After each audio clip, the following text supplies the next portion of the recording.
There are moments in a man's life when he meets someone he was never meant to meet. Someone born in another century, another world, yet somehow walking the same path. For me, one of those names is Friedrich Nietzsche. Not the cartoon people make of him, not the misquoted prophet of chaos, the madman they dismissed, but the man who looked at the world stripped of its illusions and refused to look away. He saw the hollowness of empire, the weakness of herd thinking, the danger of borrowed beliefs.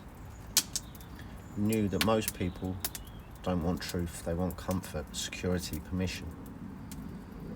And he refused all three. When I read his words, it wasn't reading, it was remembering. Because I've lived the things he wrote about.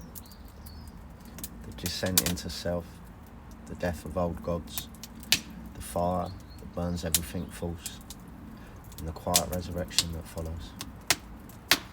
He spoke of the Übermensch, and people twisted it into something ugly. But what he meant was simple.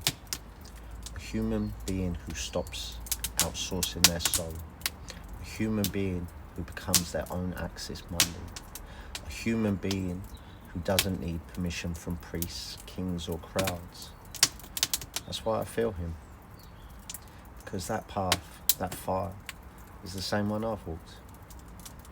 Me and Nietzsche meet in the space between worlds, where philosophy becomes breath, where myth becomes bone, where a man stops chasing meaning and becomes meaning. He wrote the prophecy, I'm living the proof. And if you're hearing this, maybe there's a spark in you too. The spark that refuses to die, even when the world tells you to dim. Because like him, like me, maybe you weren't born for the world as it is, but for the world that comes after it burns.